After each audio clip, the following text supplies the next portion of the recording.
Good evening and welcome to Thursdays with NAMI. My name is Gary Kreitz. I am the Executive Director of the National Alliance on Mental Illness in North Carolina.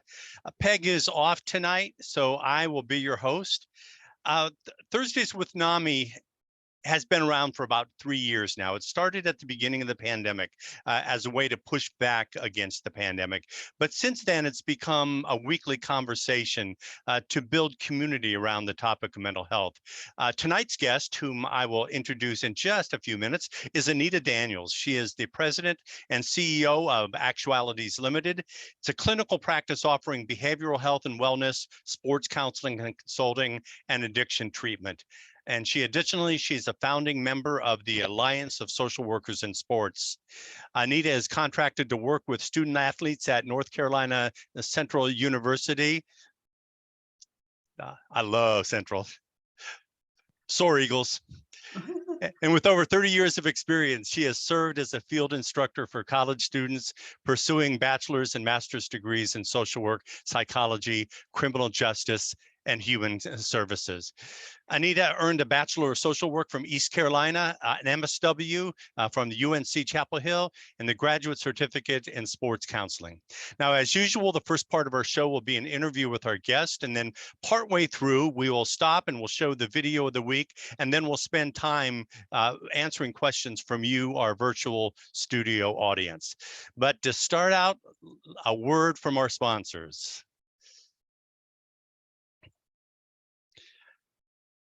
Funding for Thursdays with NAMI is provided in part by the North Carolina Division of Mental Health, Developmental Disabilities, and Substance Abuse Services through the Federal Community Mental Health Services Block Grant Fund. We appreciate their guidance and their support.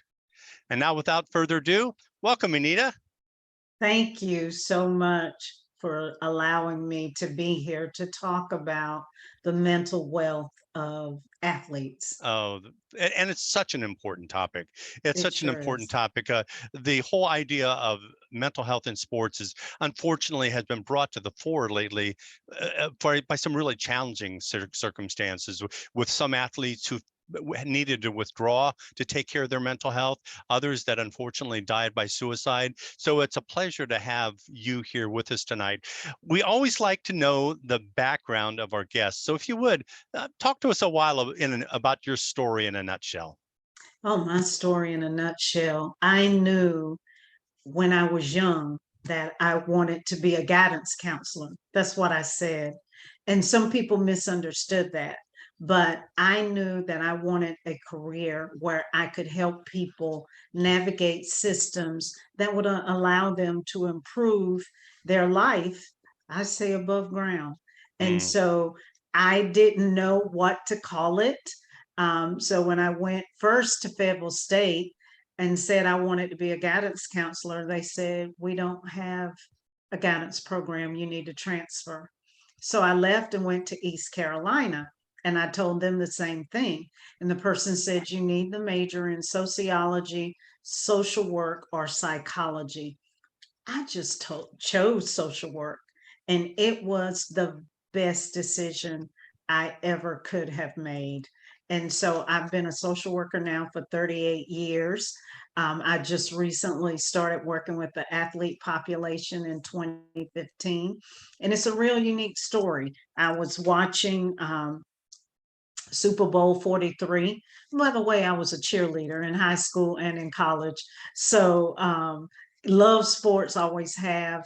I tell people my teams are purple and gold, the Lakers, the Vikings, and the ECU Oh, Pirates. other than the last one, we're going to have problems tonight. So but yeah, so I've been a cheerleader a long time. But I was watching Super Bowl 43, and Larry Fitzgerald was doing an interview, and he said that his mother she took a turn for the worst. Mm. And they got a call saying, you need to come home. He was at Pitt.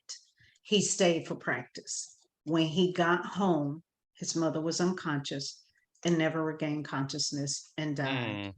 And I pointed at my TV. I was sitting in my ECU beanbag, and I said, he is going to need a therapist. And that's what made me start to find out more about how to serve the athlete population. I Mm. found Dr. Tanya Tinsley, who had started the sports counseling certificate program at California University in Pennsylvania. I reached out to her. She told me about the program. She told me about the sports counseling certificate.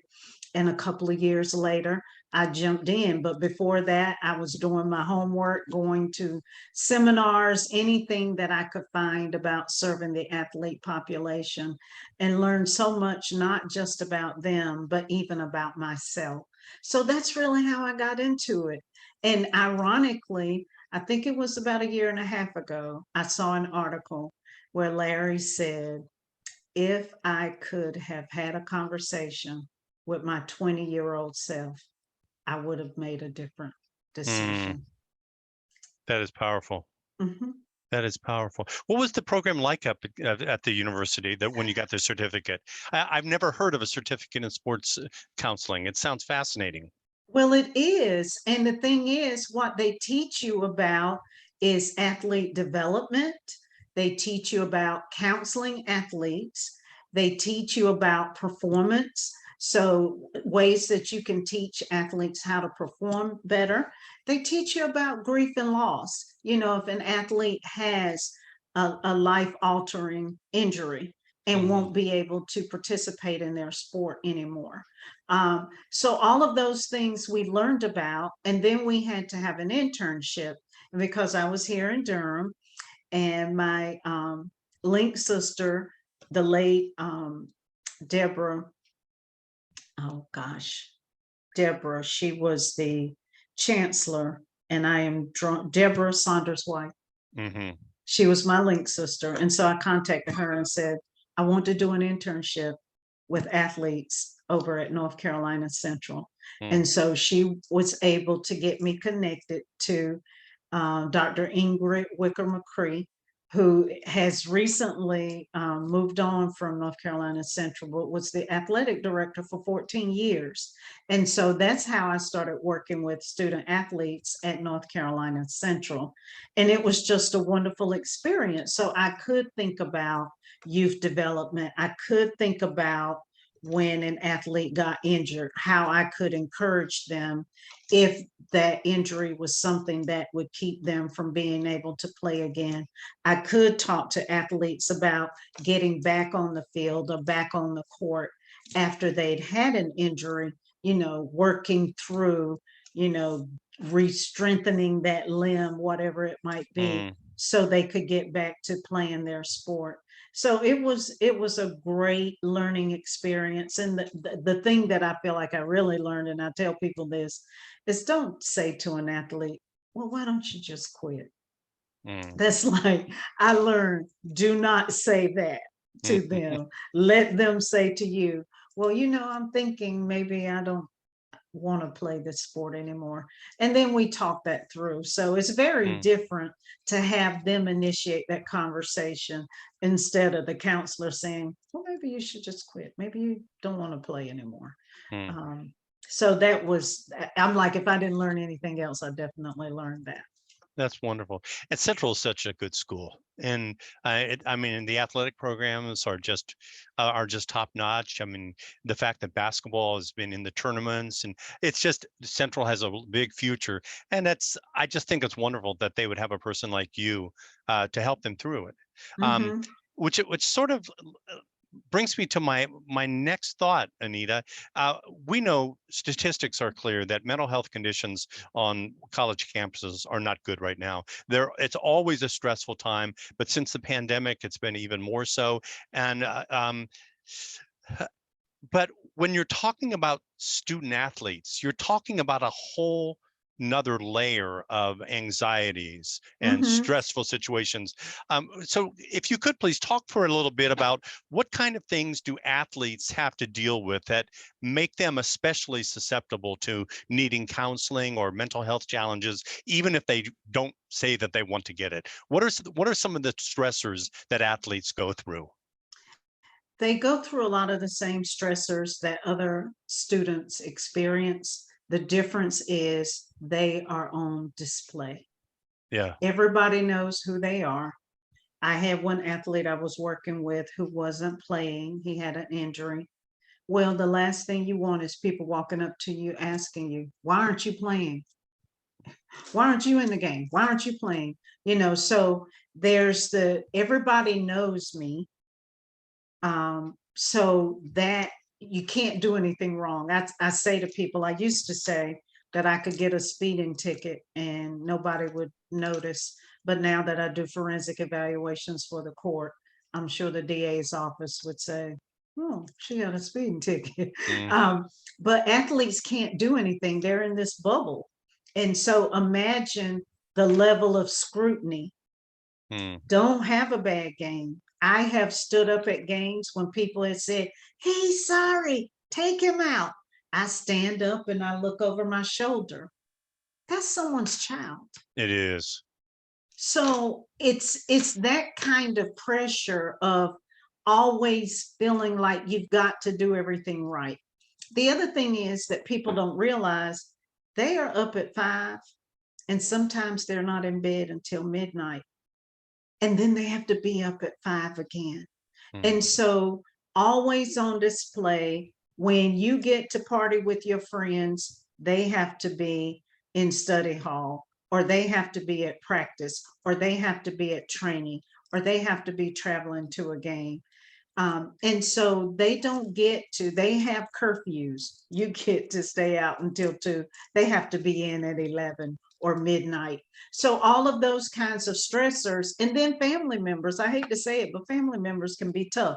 They want you to go to the pros. You need to be the next Magic, the next Shaq, the next Michael, the next Brett Favre, the next, you've got to be, we are counting on you to be that for our family.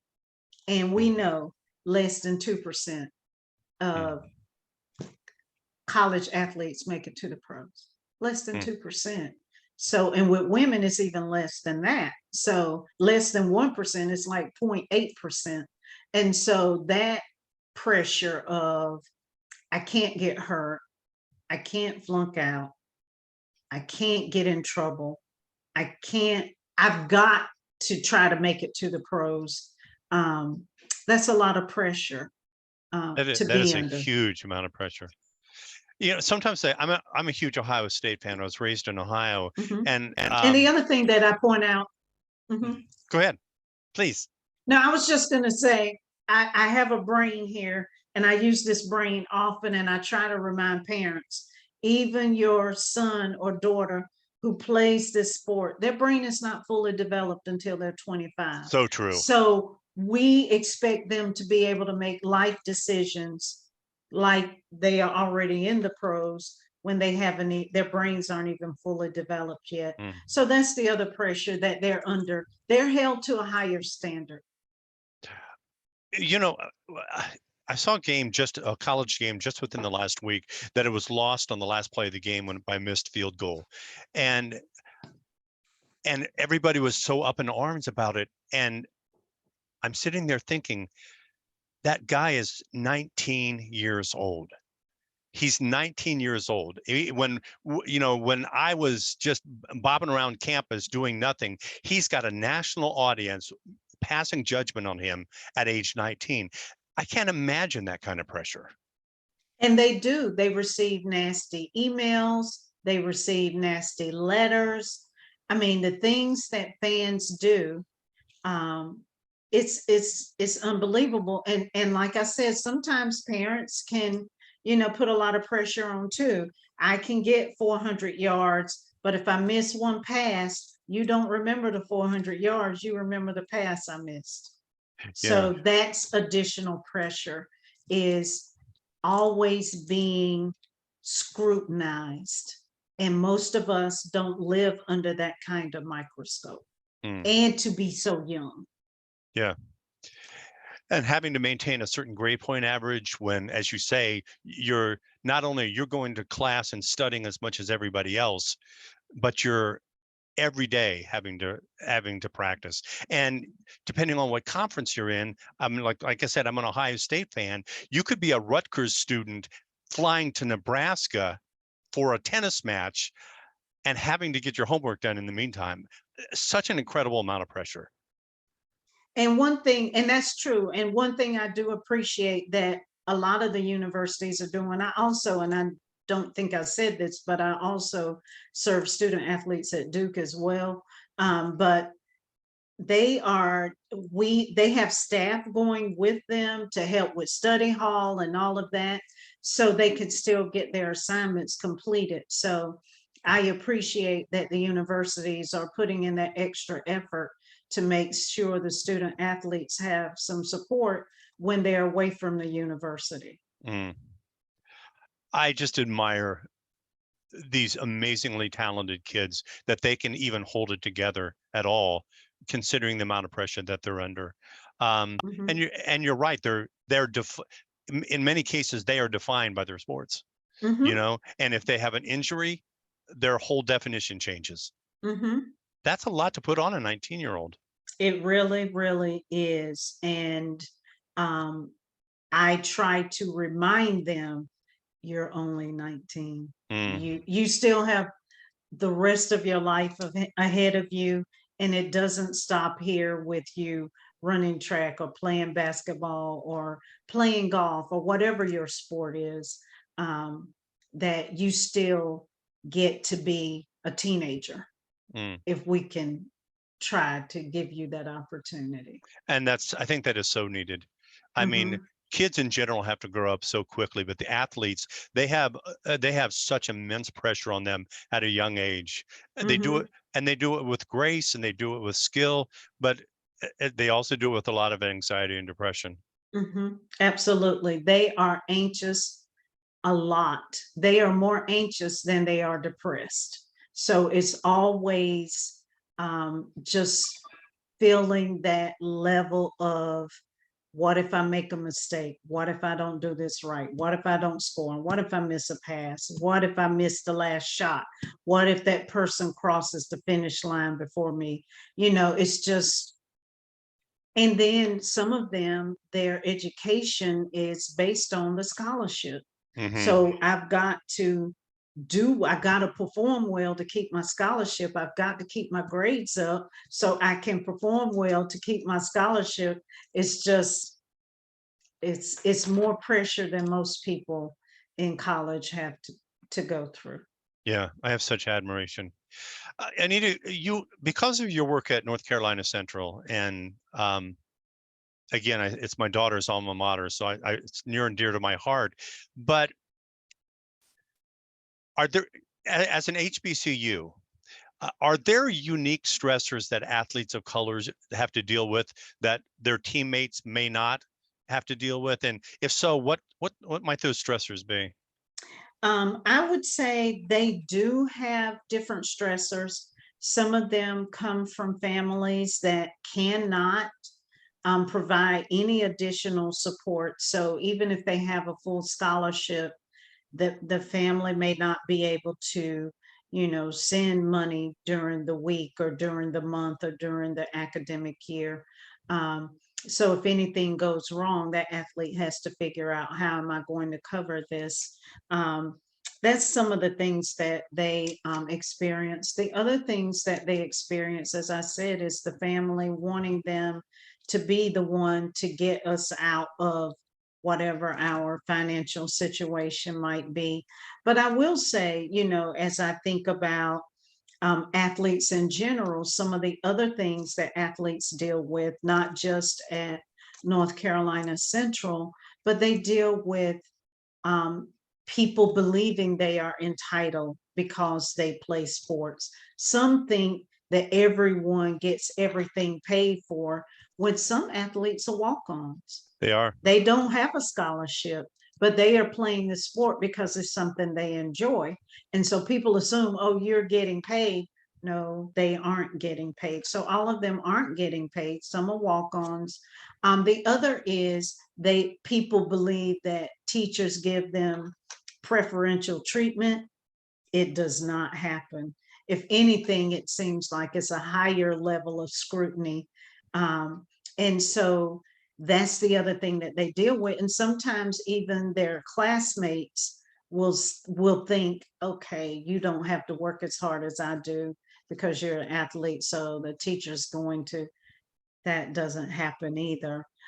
Again, that level of scrutiny is much higher. And then sometimes their classmates fact check them. If they happen to speak out in class and say, this is the answer, and then the classmate will pick up their cell phone and start checking to see if that's the correct answer. And, you know, so those are some of the kinds of things that they experience.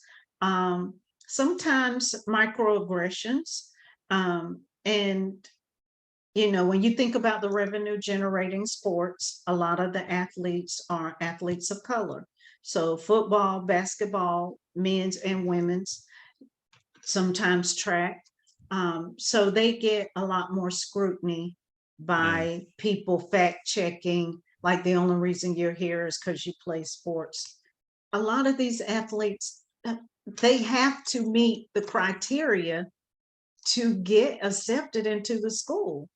And to Those stay are in the the new school. rules. Yeah, these are the new rules that you have to meet the criteria to be admitted to this university.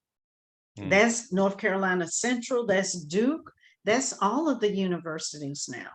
Those days of someone being able to play 4 years and not pass one class are over. They have been over.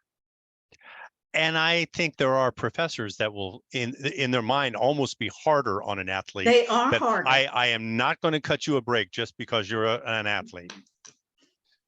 They are harder. So that happens sometimes too. And we don't expect them to necessarily cut a break, but if I am traveling for the university, why would you mark me as absent? I still turn my work in on time. That's an excellent point. Why would you mark me as absent when you know I'm traveling on behalf of the university? But sometimes that happens too. If I go to a conference myself, I'm on the clock. Why aren't athletes on the clock? Well, they are on the clock because They are are students. absolutely. Absolutely. They are on the clock. What about the pressure to win? It is still there, not just for the coaches. It is there for the parents. It is definitely there for the fans. It is there for the booster club people, or whatever you want to call them, the people who are contributing to the university. They want you to win. And so athletes are under that same pressure. And trust me, they want to win too. They want to win too. And even when they have a good game, if they don't win, they still take it really hard. Yeah. So they can have a good game, lose by 1 point, 1 field goal, 1 touchdown, 1 3-pointer, you know, one free throw, but they take it really hard when they don't win. So they do want to win. And they, you know, what I have found from working with student athletes in particular, they are really wonderful children. I love working with them. I really do. Now I'm assigned or approved to work with Olympians. I have a few NFL players. I have some former NFL players. But I love working with students. I really do. I remember when I was at Duke, I loved working with undergraduates far more than I liked working with the grad students. So I did. I think about these kids also, you know, having a bad game, or maybe not even having a bad game, a single play. And if they get on social media that night, they're just being reamed Hammered over and over about, you know, what a horrible player, you know, they need to get rid of him or her. Social They media do doesn't help. experience that. It does not help. You know, a lot of the athletes have, you know, with this new name, image, and likeness, they are trying to see how they might benefit from that. Um, but they still do get badgered pretty bad. I remember one athlete in particular that spoke at maybe our fifth symposium, and he talked about how when he did not play well, that people would write him the nastiest letters, Mm. and how hurtful that was to him. And he would sit there and read them all. And I just sat there thinking, oh no, this is not good, you know, because that's when the depression comes in. So I've gone from being anxious to now I'm depressed because people think I'm a failure. I'm Mm. starting to believe I'm a failure. And none of us, I think all of us in our career, those of us who aren't in the public eye, we don't always succeed at everything that we try to do, No, but we don't have that same level of scrutiny. Other people that's may not see, other people may not know, but people see when they don't do as well as they would like to, or as we would like for them to do. if the typical person makes a mistake in their job, it's known by a few people around them, maybe a little bit more than that. Some of these student athletes, if they make a mistake, they're being seen by 3 million people. We had a player, and I remember being so upset. I don't know how I happened to run across this, but we were playing in one of the bowls. It was a bowl game at North Carolina Central. And after he got in the end zone, I think he spiked the ball. Hmm. And so that cost us some points. And he got hammered. And I finally had to go into this email and say, excuse me, but this is someone's child. And I cannot believe that you all are calling him the kinds of names that you are, and you are adults. How would you feel if this was your child? I mean, I know those people were like, I don't know who this lady is, but she is not happy with us right now. But, you know, it was just out of excitement. You know, it's just out of excitement, but you can't do that. And so, you know, if he had just put the ball down, but because he didn't, you know, we ended up losing that game. And oh, my heart was broken for him. Because you know that he will remember it for the rest of his life. Hmm. For But the rest after of I his got life. up there and wrote a little bit, people stopped saying things. That's wonderful. Hmm. Anita, what advice would you give to parents or coaches or teachers of young athletes? So the first is, don't try to live whatever your athletic dream was through your children, please. Um, because they might not want to play football like you did, or they might not want to play pro like you did, or they may just want to have fun with their friends.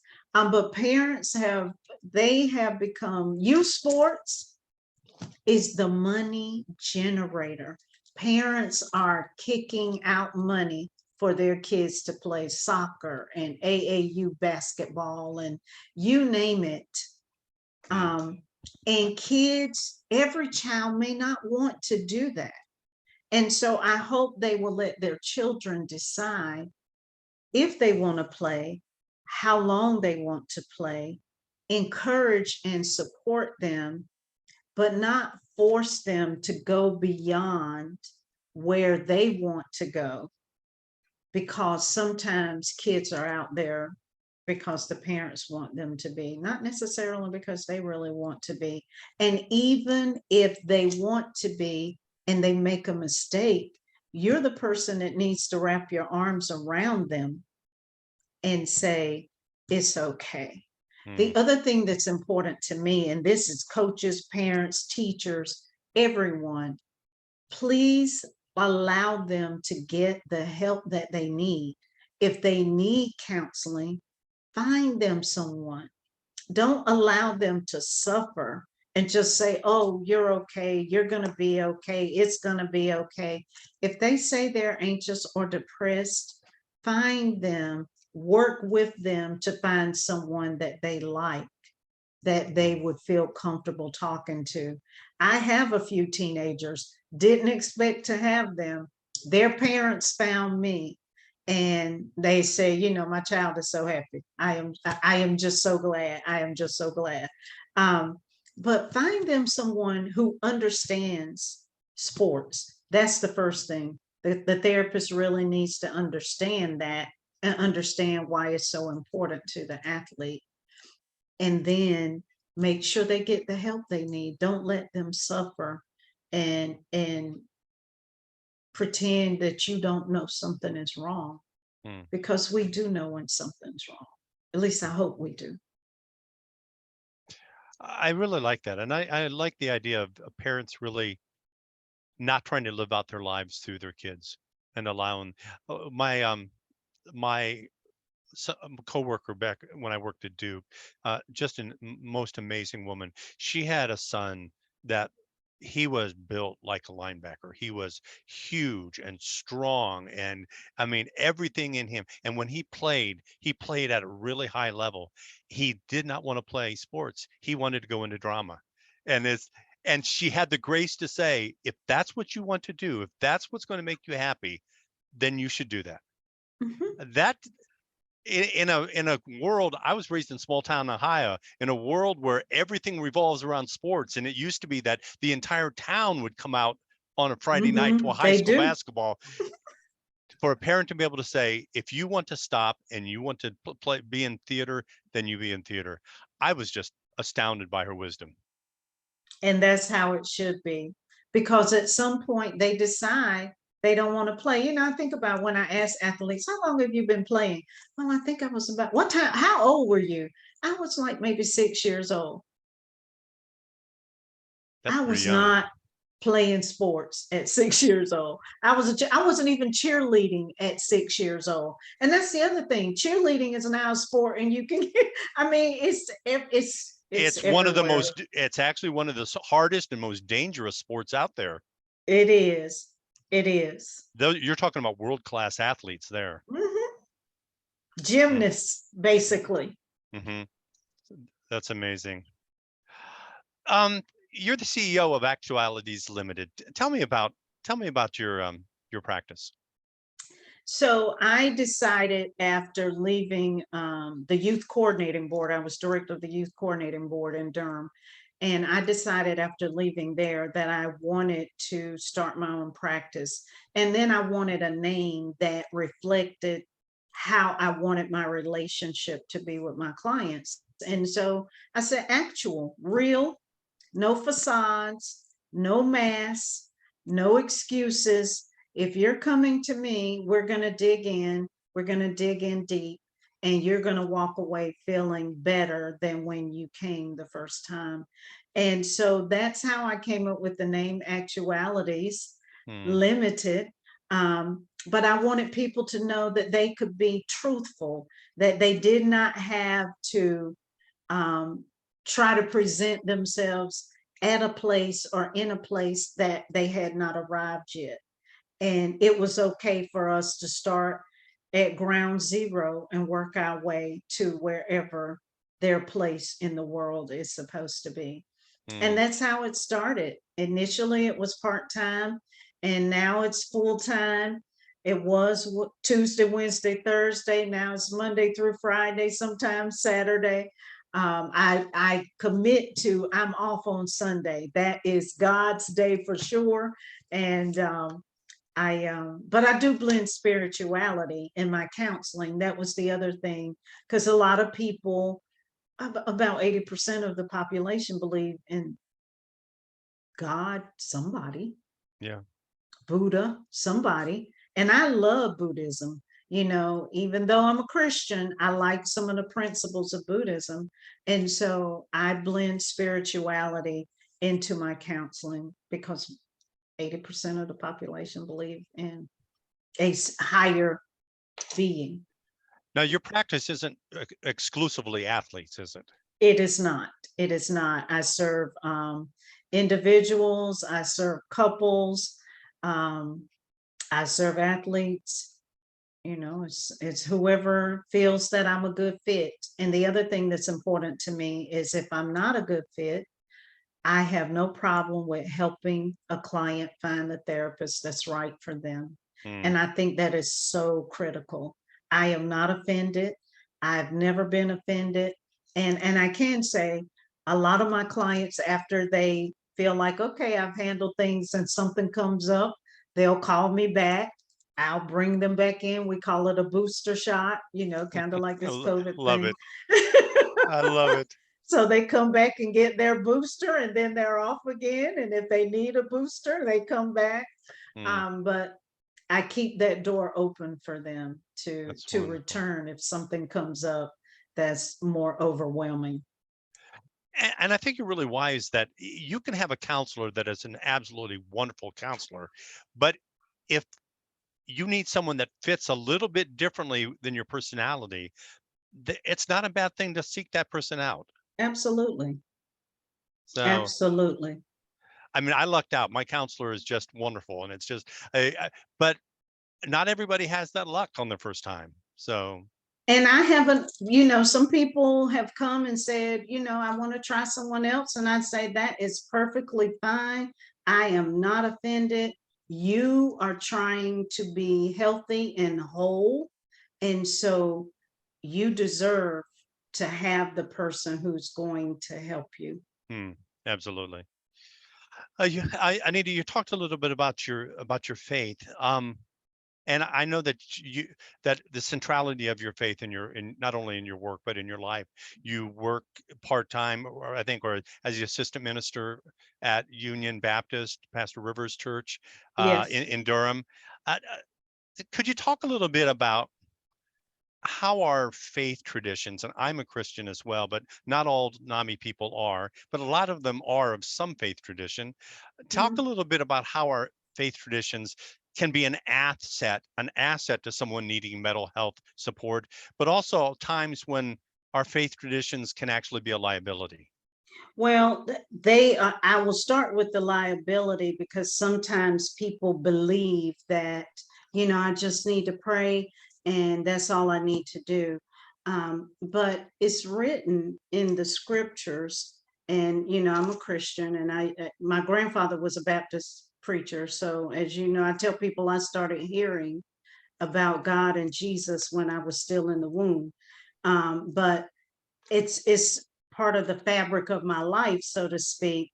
But when we have something that helps us believe that things can get better, that Mm, things will get better, it might not be tomorrow, but it helps us stay sustained. I have found that my clients who have some kind of spiritual um, grounding do better than the ones who don't, mm, because they don't. Where do I turn if I don't feel there's anywhere or any being or anything? Um, so that's one thing that I found is it, as long as it's something, Buddhism believes in, you don't run away. If it's tough, face it, because once you face it, it's behind you. mm, But sometimes people want to run away, like, I don't want to deal with that, I don't want to deal with that. The Buddhists are like, go ahead and deal with it, it will hurt, but once you get over the pain, you will be on your journey again. mm. And so I just think that's so critical. That's how I was raised. And I think, I've learned that even through tough times, I can still make it. And as my grandfather used to say all the time, be clothed and in my right mind. Oh, that's But, wonderful. and that's a scripture, of It course. is. But I believe that and I have been through some stuff, I wouldn't say that I haven't. I have been through some stuff, but um that's what I found, and that's what I help um the members of our congregation, and even we serve people who may not be members of our congregation. So Mm, that's the other thing that I really like about Union Baptist is we are allowed to serve people who may not be members of our church. nice. And I think of the idea of religious faith bolstering mental health. There's research to support it now. I mean, Hmm. my friend Dr. Harold Koenig over at Duke has done research on the relationship between, and there is clear evidence of a connection between religious faith, and it doesn't have anything to do with you live a better lifestyle, but there's some connection between better outcomes in mental health and religious. And so he spent a career trying to study what that is. Hmm. I have a book that I've read, and it's over on my bookshelf. It's about Black mental health in particular. And one of the things that the author talked about is how our grounding in spirituality um, is what has helped.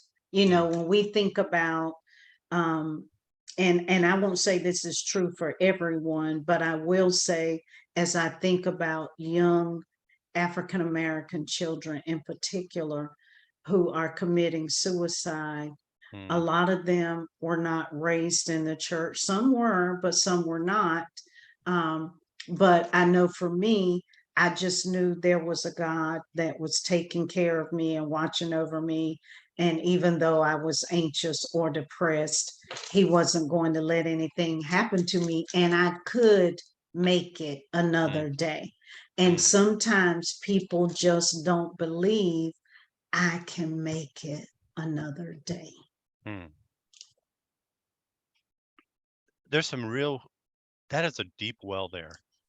That Mhm, is a deep well that you can make it another day. mhm. Um, I want to go back to what you said a few minutes ago, though, about sort of the stigma that can come out of religions and specifically out of the church. I mean, I think you're exactly right. We would never say to a person, I know that you broke your leg, but if you just spend more time with the Lord, you won't have a broken leg anymore. We would never say Exactly. that, but we say it with depression all the time. If you're depressed, you just need to be prayed up. You just need to be prayed up. You won't be depressed anymore. We would never say it on the other side. And so what I remind people is my spiritual gift, I said mine and the attorneys, is the gift of exhortation, which is guidance and wise counsel. Hmm, So it's in there. You know, if you need a preacher, you got one. If you need a teacher, you got one. If you need a healer, you got one. If you need exhortation, guidance, and wise counsel, I have equipped my people to give you what you need if hmm, you will take advantage of it. And hmm, so that's what I tell people. It's right here, exhortation. If you feel like it's okay to be taught by the teacher, it's okay to listen to the preacher, it's okay to go to the medical doctor, then it's okay to come talk to me. hmm. I love it. And it is. It And it is. is. And I think just starting to see a little bit of progress and I think it's happening because leaders are starting to say, I'm struggling with this and I've talked to somebody about it. I think Mhm. it takes leadership to be able to stand up and say, I got help when I needed it, and you can too.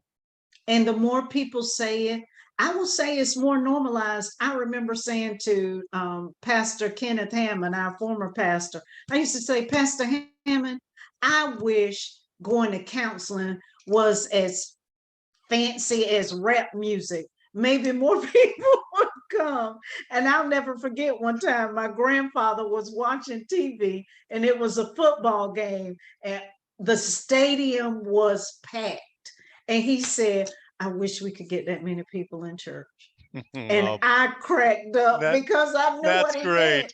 He's like, I wish we could get that many people to go to church as that stadium is. There's not one empty seat. I love it. I love it. But yeah, so we're here too. we're here to, we were included in that list of people that are equipped to support you. Yes. Last question before we do the video of the week and then get to questions that people might have. It's a tough world right now. There is such a level of hatred that you see on a daily basis. There are people that, racism is rampant. I mean, there are just so many tough things right now. In the midst of all of those things, Anita, what gives you hope? I will have to say, our young people, Mm, they, I see them in groups. It's a mixture of everybody. I saw on to the I think it was the Today Show. There were they are choosing 100 students to give them scholarships or grants or whatever to create something that they think would be great in the world. And it was all these different faces, it was 5 of them that were being interviewed. And so during this interview, um, um, Michael Strahan said, and I just want to tell you, you're 5 of the 100. And they were mm, congratulating each other. That's what our young people do. And I wish we could do more of it. They don't care what color you are. They don't care if you have tattoos. They don't care if your hair is pink. They don't care about your gender identity. They just want to get along. mm. And I wish that those of us who are older, could have the same attitude. Boy, is that the truth. I mean, just about the time that we have a tendency to say, well, it was so much better when I was that age. And the kids today are just this and that. But if you spend time with those kids, it really does give you hope that Mhm, there's hope for this old world. mhm. Because they just have a different attitude. They don't Mm, care about that. mm, They don't care that I'm Black. I have as many Caucasian and other race clients as I do African American. My entire population is not African American. They're not mm, all athletes. mm, So I have a wide variety. What they care about is, can she help me mm. get to where I'm trying to go in my life? That's wonderful. Mhm. Thank you, Anita. We're Thank gonna you. we're gonna wrap up the interview portion, and before Okay. we move on to the video of the week, a shout out to those that are working behind the scenes. Our wonderful App State social work intern Caitlin, psychiatric nurse Gail Pruitt, a retired faculty member from North Carolina Central, who runs this NAMI office, and without her, we could not do what we do. And of course, thanks especially to you, Anita. You're an inspiration, and you give me hope. You give me hope for the Well, future. So thank you. I love being a social worker. I'm glad I chose my profession. And I've told all my friends, when I die, they need to say, she was a licensed clinical social worker. amen. Okay, now for the video of the week. It's just a short one. Most of the virtual studio audience knows that the NAMI annual conference is coming on Tuesday, October the 4th. If you've not signed up yet for it, please do get onto our website. But what you may not know, that our keynote speaker is Charles Clark. Charles is a world-class athlete. He was one of the fastest men in the world, 3 times NCAA national champion, a USA track and field silver medalist, who suffered a debilitating injury. So let me share just a very short clip of, before we go on to the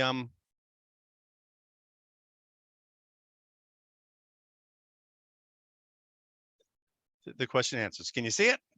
Yes.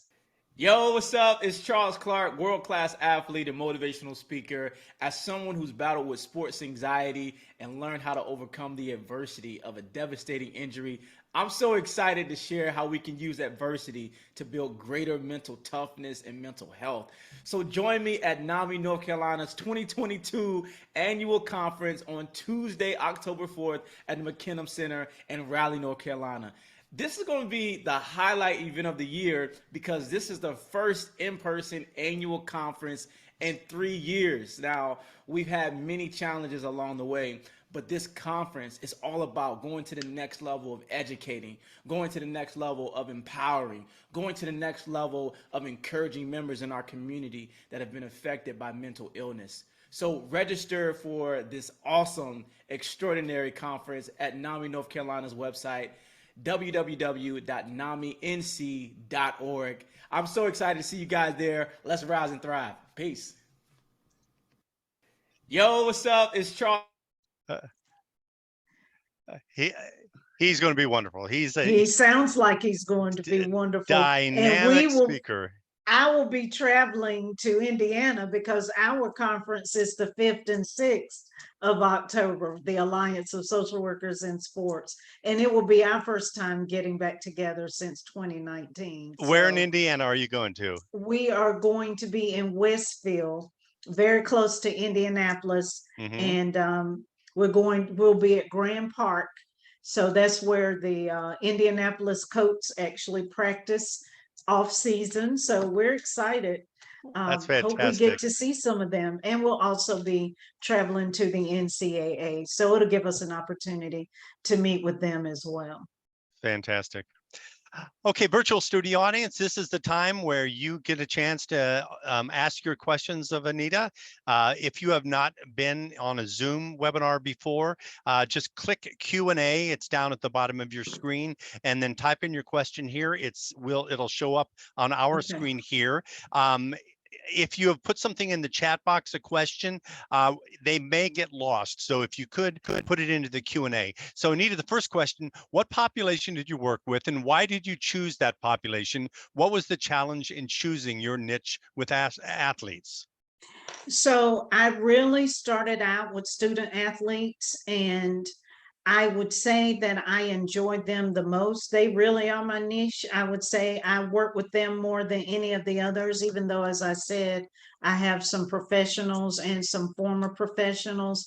I like students because it gives me an opportunity to help shape and develop how they think about sports, how they think about their life, and how they start to understand that I am more than just a football player or a basketball player or a track star or whatever, that I am a person and I want to be seen as that as well. So just reminding them that you're more than the sport that you play.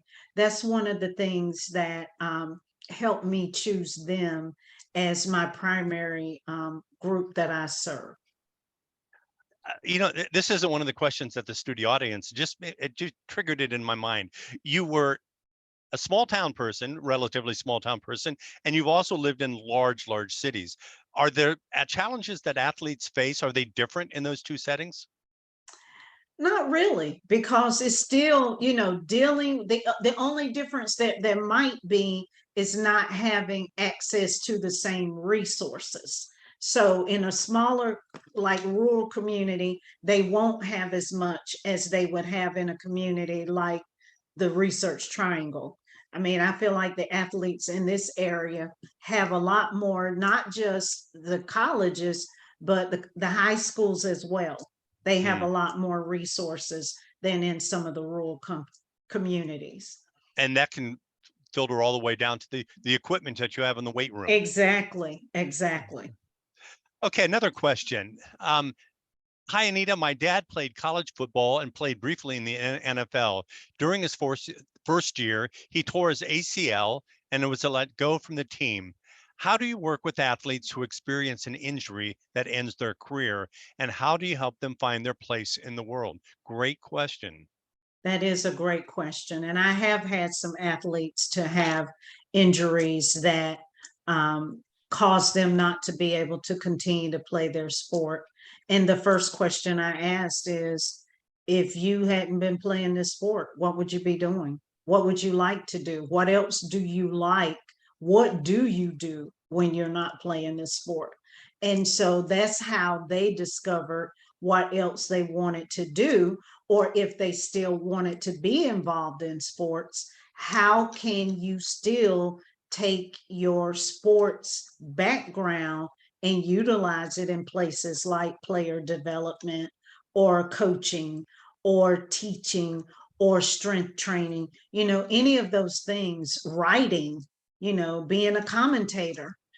So, I mean, look at Michael Strahan on ABC Today. He's there. Not That's not where he is. He's on the other one, NBC, but he is there. He is on ABC.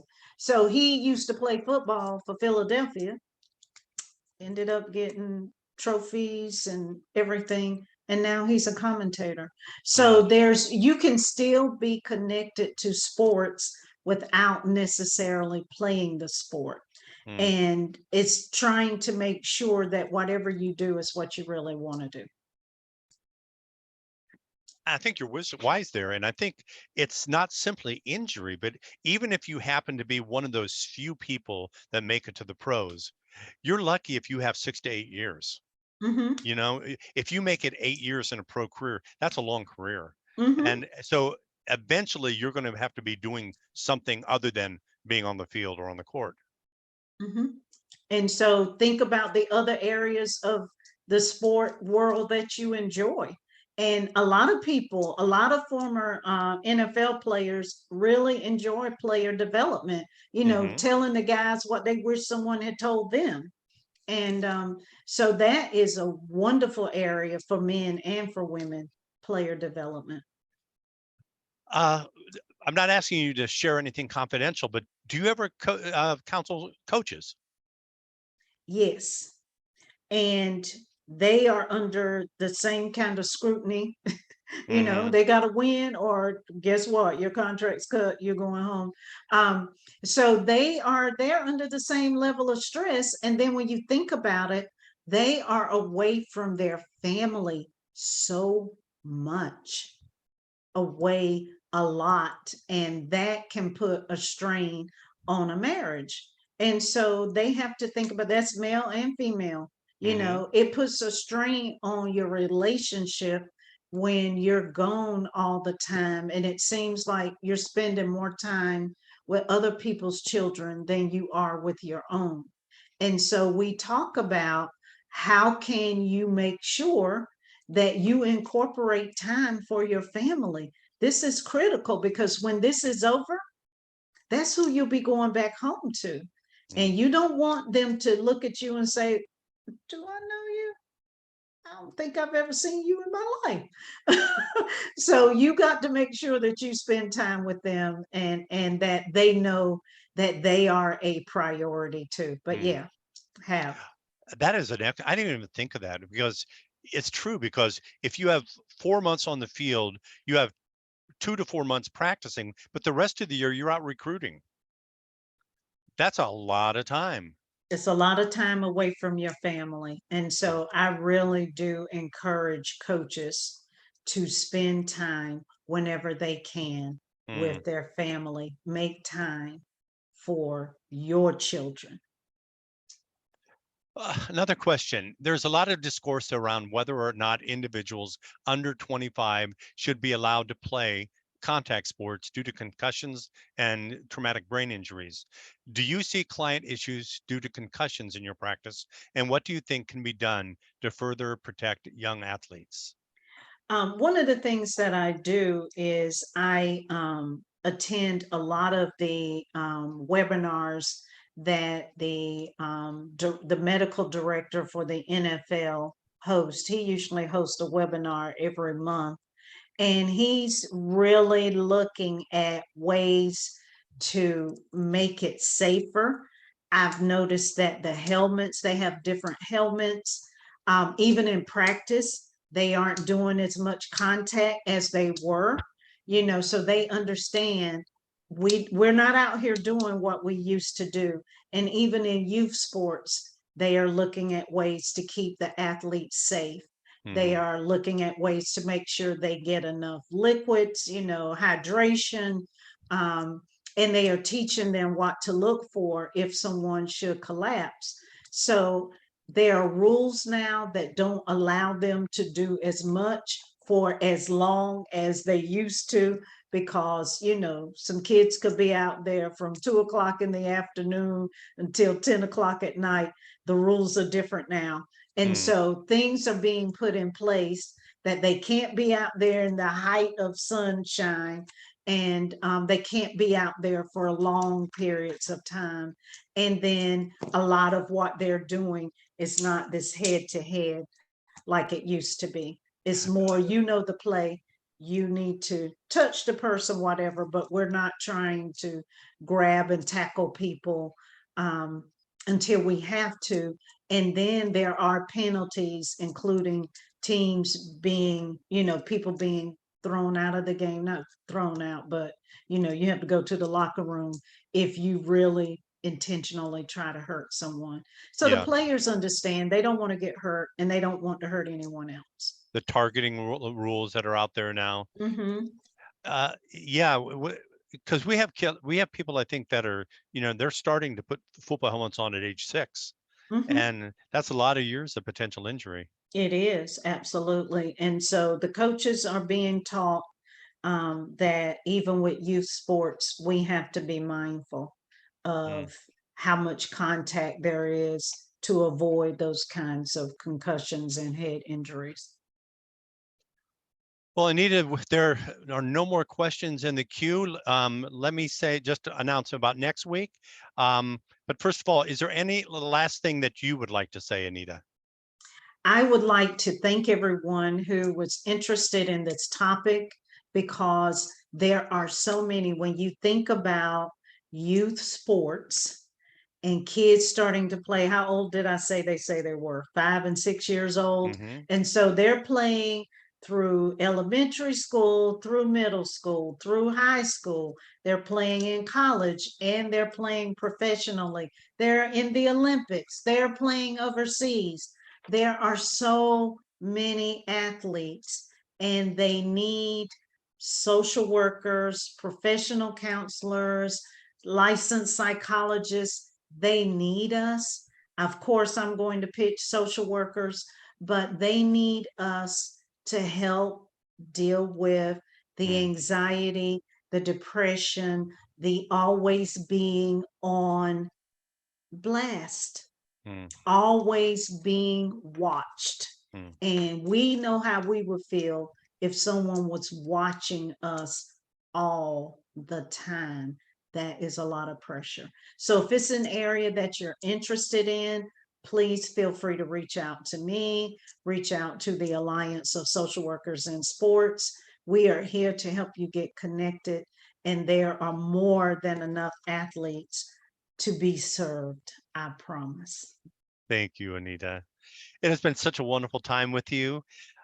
Next week, we're going to be talking about something completely different. We're going to be talking about different crisis intervention models that are used in our state to serve people that are in mental health crisis. We'll have 2 guests. One will be Amanda Stamps, who is a retired law enforcement officer with long experience in running a CIT program, crisis intervention team. But also joining us will be, from our town, Anita, Ryan Smith, who is the Community Safety Director of the City of Durham, which has developed some really interesting models in recent months. When we are closing out this, you will have a survey that appears on your screen, studio audience. Help us by letting us know how we do, so we know how we can constantly improve. It also helps us with our funding. Anita, it has been such a joy.